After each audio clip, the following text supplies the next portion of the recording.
The Magic Horse. A German folk tale. Retold by Edel Wignell, illustrated by Claire Dezout and Heath Gray. Once upon a time, there was a rich man who had a fine house and garden.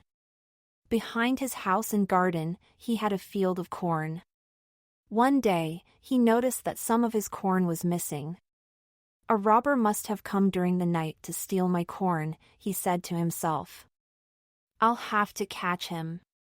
The rich man called out to his 3 sons, Michael, George, and John. "Come here, boys," he said. "A robber is stealing my corn at night.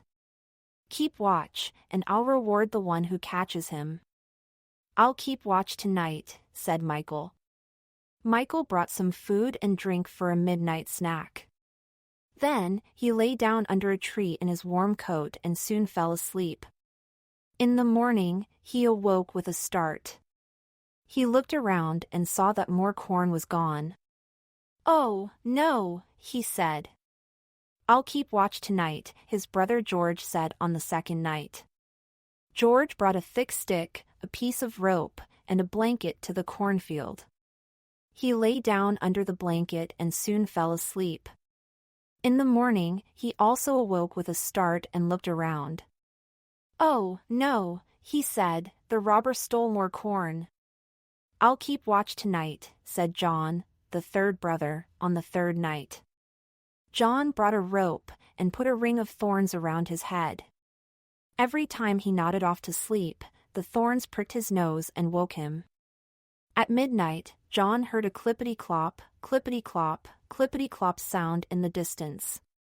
"The sound is coming closer and closer," he said to himself. Now it's stopped in the cornfield.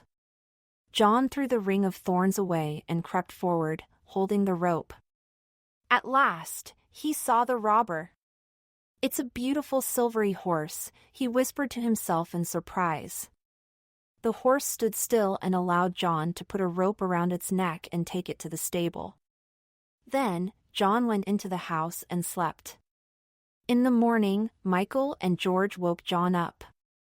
"You are useless," they said. "You didn't even stay out in the field." John sprang up. "Come with me," he said. John took his father and his brothers to the stable and showed them the beautiful silvery horse. No one knew where it had come from. "John, you may keep the horse as a reward," said his father. "I'm going to name him Corn Robber," John told his brothers. A few days later, the 3 brothers heard that a beautiful princess was living under a spell in a castle on a glass mountain. If a young man rode around the castle 3 times, she would be released from the spell and would be his bride. Many young men had set off to release her from the spell, but the glass was slippery, and no one had reached the castle. "Let's try our luck," said Michael. "Yes," agreed George. "We'll release the princess from the spell." "Let's set off today," added John. Michael and George bought large, powerful horses and fixed sharp spikes to their horseshoes.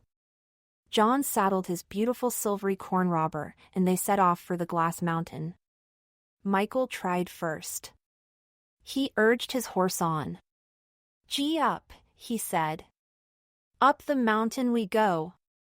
But the horse soon began to slip. "Oh! We're slipping, slipping, slipping," shouted Michael. "We're slipping right down to the foot of the mountain." George tried next. He urged his horse on just as Michael had done.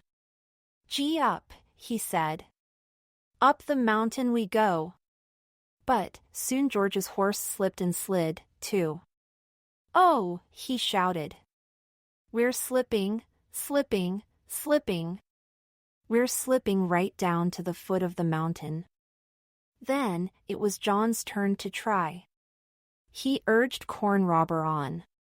The horse trotted happily up the glass mountain, clippity-clop, clippity-clop, clippity-clop.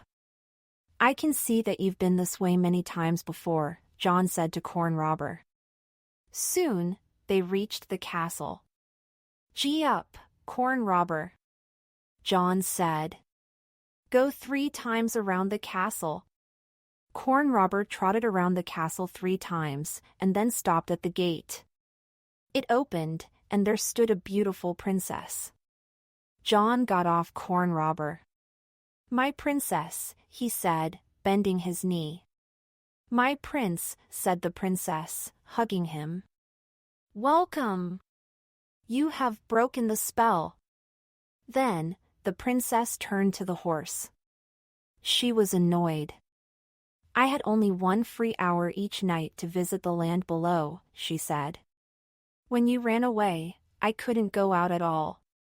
You must never leave me again." "Now I know what happened," said John. "My Corn Robber is your horse. And I have brought him back to you." When Michael and George saw that John had reached the castle gate, they turned around and went home. But John stayed with the princess. "I will never leave you, my beautiful princess," he said. So, the princess became John's bride, and they lived happily ever after in the castle on the glass mountain.